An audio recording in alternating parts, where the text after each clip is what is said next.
Le Premier ministre britannique Keir Starmer vient d'annoncer la mise en place de la carte d'identité numérique obligatoire pour les citoyens britanniques.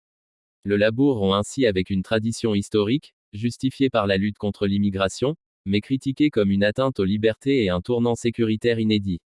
Fini l'exception britannique. Après 70 ans sans carte d'identité obligatoire, le Royaume-Uni bascule dans l'ère de l'identification numérique. Le gouvernement travailliste de Keir Starmer impose une pièce d'identité digitale pour justifier qu'on peut travailler et résider dans le pays.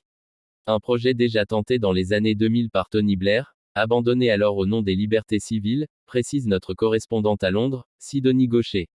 Ce document, qui n'aura pas de support solide, mais sera stocké sur les téléphones portables, rendra le travail illégal plus difficile dans le pays, et offrira également de nombreux avantages aux citoyens, comme la possibilité de prouver leur identité pour accéder rapidement à des services essentiels, a déclaré le Premier ministre travailliste Keir Starmer dans un communiqué. À lire aussi Royaume-Uni, le gouvernement annonce des mesures de politique migratoire dans un climat tendu. Un document obligatoire afin de prouver son droit à travailler. Il devrait, selon le gouvernement, devenir obligatoire afin de prouver son droit à travailler dans le pays d'ici à la fin de la législature, soit 2029. Vous ne pourrez pas travailler au Royaume-Uni si vous n'avez pas de titre d'identité numérique, a déclaré vendredi 26 septembre Keir Starmer à une conférence internationale des mouvements de centre-gauche appelée Global Progress Action Summit, à Londres, défendant un système juste. Aujourd'hui, 57% des Britanniques y sont favorables, selon Ipsos, mais ce soutien tombe à 38% pour un titre numérique, notamment en raison d'inquiétudes sur la sécurité des données.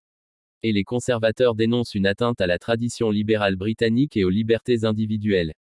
Une pétition lancée en juin sur le site du Parlement pour s'opposer à la création d'un titre d'identité numérique a déjà reçu plus de 900 000 signatures à la mi-journée ce vendredi. Reste la question clé, cela freinera-t-il vraiment l'immigration clandestine, comme le défend le Premier ministre? L'association Liberty en doute, car elle estime que cette carte n'arrêtera ni les traversées de la Manche ni le travail illégal, largement rémunéré en espèces. Elle considère que le futur titre soulève des questions sur les droits humains, l'exclusion numérique et la surveillance de masse par le gouvernement.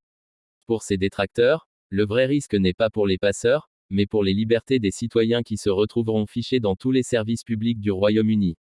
Depuis son arrivée au pouvoir en juillet 2024, Keir Starmer multiplie les mesures pour lutter contre l'immigration irrégulière et cible particulièrement le travail illégal.